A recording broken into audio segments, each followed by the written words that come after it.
இன்னைக்கு அஜித்குமார் அவர்கள் கேஸ் வரைக்கும் எல்லாத்துக்கும் நீதிமன்றம் தலையிட்டு உங்க கவர்மெண்ட் கேள்வி கேட்டுக்கிட்டு இருக்கு. எல்லாத்துக்கும் நீதிமன்றம் தலையிட்டு கேள்வி கேட்கணும்னா அப்புறம் நீங்க எதுக்குங்க சார்? உங்க ஆட்சி எதுக்குங்க சார்? நீங்க உட்கார்ந்து இருக்கிற அந்த சிஎம் பதவி எதுக்குங்க சார்? எப்படி கேள்வி கேட்டாலும் உங்ககிட்ட இருந்து எந்த பதிலும் வர போறல. ஏன்னா இருந்தாதானே வரும். மேக்சிமம் உங்ககிட்ட இருந்து வர பதில் சாரிமா, தெரியாம நடந்துருச்சுமா, இல்லனா நடக்க கூடாதது நடந்துருச்சுமா, சாரிமா, அவ்வளவுதானே.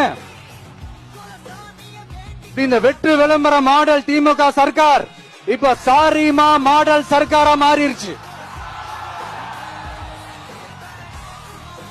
இப்படி இருக்கிற இந்த இன்னபிலிட்டி கவர்மெண்ட் இந்த ஆட்சியை விட்டு போறதுக்குள்ள நீங்க செஞ்ச எல்லா தப்புக்கும் பரிகாரமா சட்டம் ஒழுங்க சரி செஞ்சே ஆகணும்.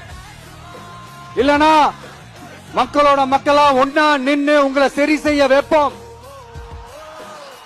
டிவிகே சார்பா அதுக்கு உண்டான அத்தனை போராட்டங்களும் எடுத்து நடத்தப்படும். தேங்க்யூ.